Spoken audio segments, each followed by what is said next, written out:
एक जगह पर एक मुनिराज का प्रवचन हो रहा था। प्रवचन में मुनिराज कह रहे थे कि देखो, रात्रि में बहुत सारे जीव हो जाते हैं, सूर्य के प्रकाश में जीव कम होते हैं, इसलिए रात्रि में भोजन नहीं करना चाहिए। रात्रि में भोजन करने से पाप लगता है। पानी को छान करके पीना चाहिए, क्योंकि अनछने पानी में बहुत से जीव होते हैं जो हमारे पेट में चले जाते हैं। जीव हिंसा भी होती है और बीमारियां भी होती हैं, इसलिए हमें पानी को छान करके पीना चाहिए। जिनेंद्र देव के हमें सदा दर्शन करना चाहिए, क्योंकि जिनेंद्र देव की सौम्य मूर्त को देख करके हमें भी अपनी स्वभाव की ज्ञान हो जाता है और हम अपने स्वभाव के लिए प्राप्ति के लिए कोशिश करते हैं, इसलिए और हम स्वभाव में रहते हैं, इसलिए हमें जिनेंद्र देव का दर्शन नित्य प्रति करना चाहिए। ऐसा नियम हमें रोज लेना चाहिए। तब सभी प्रवचन होने के बाद सभी लोगों ने नियम लिए कुछ ना कुछ। एक सेठ जी भी वहाँ पर बैठे थे। सेठ जी नहीं चाहते थे कि मैं नियम लूं, परंतु क्या करे। उसने सोचा मुनिराज कह रहे हैं सभी को नियम लेना अनिवार्य है।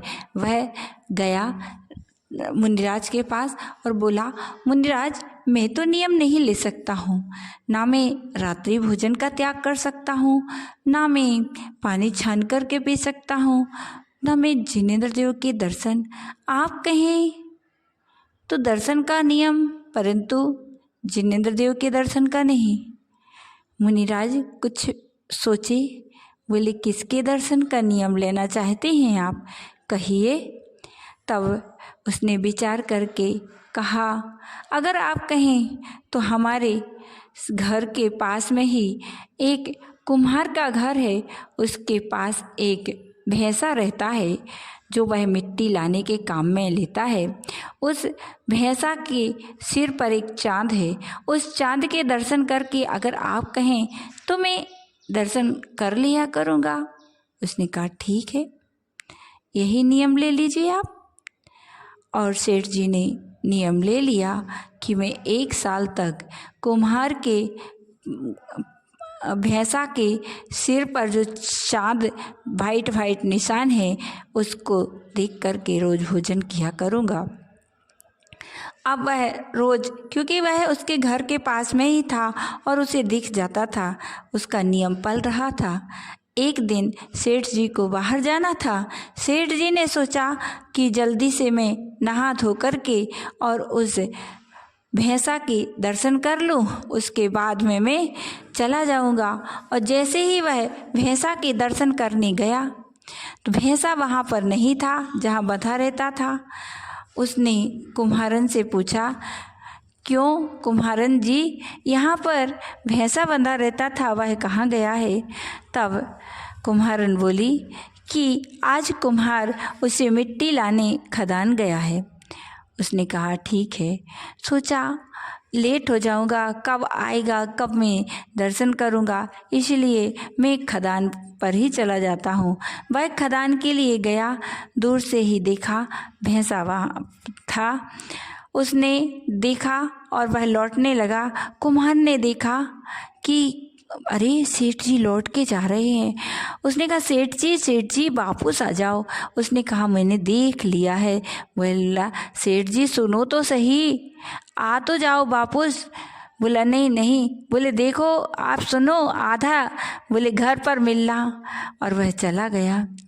अब कुम्हार के मन में था कि इसने देख लिया है और वह सीधा सेठ जी के घर आया। सेठानी से पूछा सेठ जी कहाँ हैं? सेठानी बोली वो तो बाहर गए हैं। ठीक है, मैं बाद में आता हूँ। जब सेठ जी आ गए तब कुम्हार फिर आया। सेठ जी बोले क्या है बात? बोले देखो सेठ जी, आप क्यों लौट आए थे खदान से? बोले मैंने देख लिया था इसलिए। बोले सेठ जी देख लिया था, परंतु सभी से मत कहना। बोला ऐसा थोड़ी ना होता है। क्यों नहीं? वह समझ गया तब तक सेठ जी की कुछ तो बात है, तो उसने कहा क्यों नहीं कहूँगा।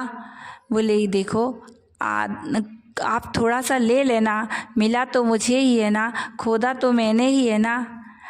उसने कहा क्यों, थोड़ा क्यों लूँगा, मुझे तो ज़्यादा चाहिए ना। तब उसने कहा, देखो सेठ जी, आप आधा ले लेना, परंतु आप किसी से नहीं कहना।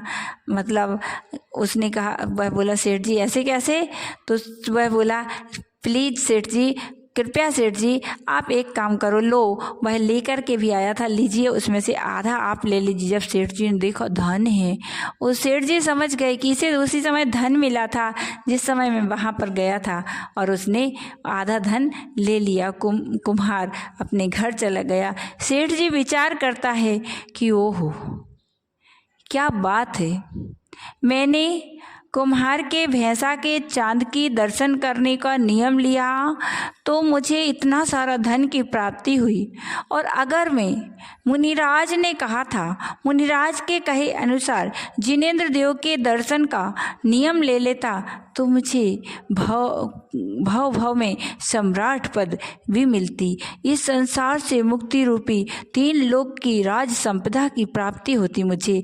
इस प्रकार मुझे जिनेंद्र देव के दर्शन करना अवश्य चाहिए। इस प्रकार दर्शन का फल उसे प्राप्त हुआ। बोलिए जिनेंद्र देव की जय।